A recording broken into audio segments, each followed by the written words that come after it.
Assalamualaikum warahmatullahi wabarakatuh. Waalaikumsalam warahmatullahi wabarakatuh. Alhamdulillahirabbil alamin wassalatu wassalamu ala asyrafil anbiya'i wal mursalin sayyidina wa habibina wa maulana Muhammadin wa ala alihi wa sahbihi ajma'in. Amma ba'd.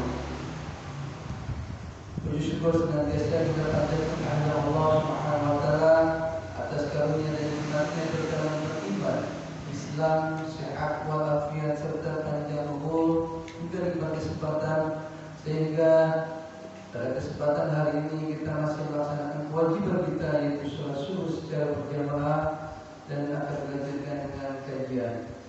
Shalawat sering salam dan berkasih juga kepada baginda kita Nabi Muhammad sallallahu alaihi wasallam, keluarga, sahabat serta umat Islam yang istiqamah dengan sunnah-sunnahnya. Mudah-mudahan kita termasuk di dalamnya dan mendapatkan syahadat dan kita Rasulullah sallallahu alaihi wasallam di yaumil qiyamah. Amin ya rabbal alamin. Jemaah sholat subuh seperti biasa kita akan lanjutkan kajian kita dalam pembacaan hadis yaitu Syarah hadis Bidang Bukhari Muslim karangan Abdullah bin Abdul Rahman Al-Bashar. Kita akan bahas tentang sholat fardu.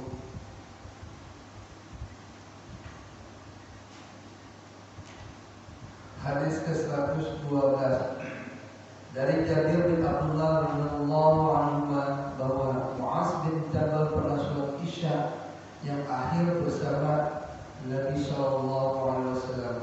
Kemudian dia pulang kepada kaumnya, lalu dia sholat Isya lagi bersama mereka. Tempat tinggal Bani Salamah, kaumnya Mu'adz bin Jabal al-Ansari di luar Madinah. Mu'adz bin Jabal adalah orang yang sangat antusias mengerjakan kebaikan. Dia sangat antusias ikut sholat bersama Nabi sallallahu alaihi wasallam. Setelah dia mengerjakan sholat fardu di belakang beliau, maka dia menemui kaumnya lalu mengimami sholat itu sebagai bagi mereka. Berarti sholat itu merupakan nafilah bagi dirinya dan merupakan fardu bagi kaumnya. Yang demikian itu atas sepengetahuan Rasulullah SAW dan beliau mengakuinya. Para ulama saling berbeda pendapat tentang keabsahan imamah orang yang sholat nafilah bagi orang yang sholat fardu.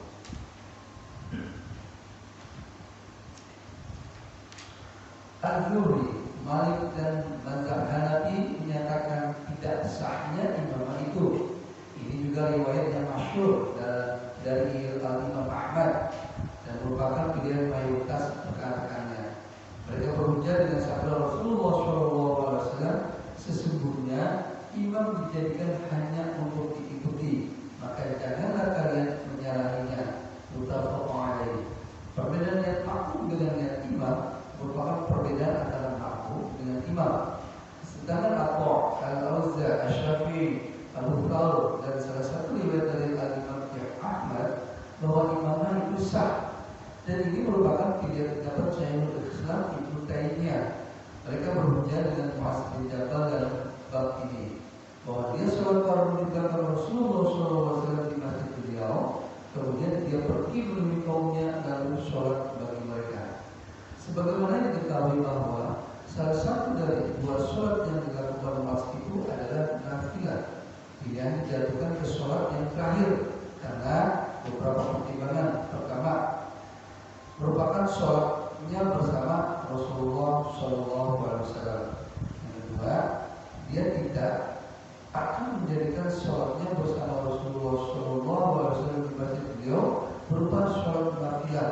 Lalu dia memilih sholatnya bersama kaumnya di masjid mereka merupakan sholat fardu. Ibnu Hazm menguraikan panjang lebar untuk menjelaskan pendapat ini. Dia membantah hujah pendapat golongan pertama tanpa harus memberi tambahan.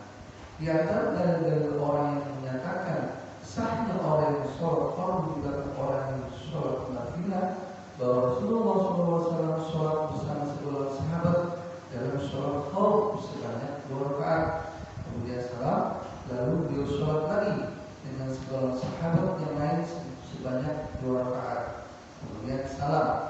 Riwayat Abu Daud berarti demikian ini tidak dianggap bertentangan dengan imam. Sebab pertentangan yang dilarang seperti yang disebutkan dalam hadis ialah larangan mendahului gerakan imam ketika naik dan turun. Karena setelah bersabda, sesungguhnya imam itu dijadikan hanya untuk diikuti.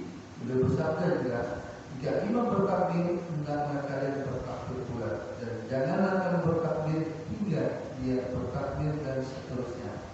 Yang termasuk pendapat ini ialah Syekh kami Abu Rahman bin Nasir bin Sa'adi.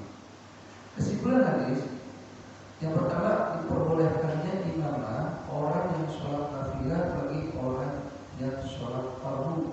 Hal ini bukan termasuk pertentangan yang dilarang antara makmum dengan imam. Kemudian yang kedua, jauh lebih diperbolehkan imamah orang yang sholat fardu bagi orang yang sholat nafilah.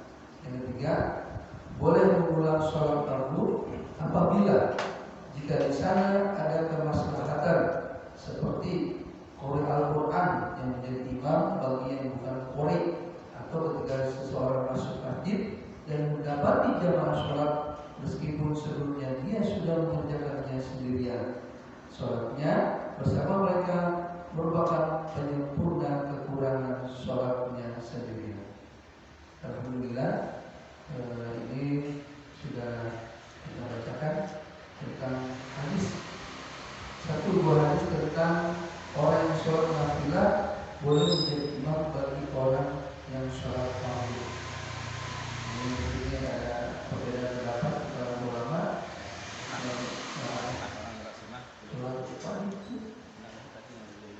Kalau yang ini yang dilakukan Rasulullah itu ini pendapat diantaranya adalah menyatakan sah orang yang sholat fardu di belakang orang yang sholat nafilah.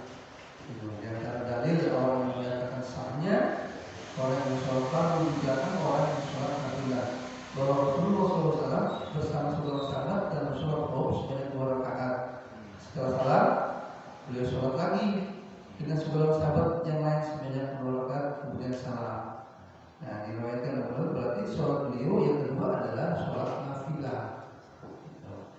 Yang demikian ini tidak dianggap bertentangan dengan imam, sebab pertentangan yang dilarang seperti yang disebutkan dalam hadis yang lain adalah yaitu tadi tidak boleh mendahului gerakan imam. Kemudian kalau imam takbir kita ikut takbir. Nah, ini yang dianggap sebagai dilarang di dalam hadis.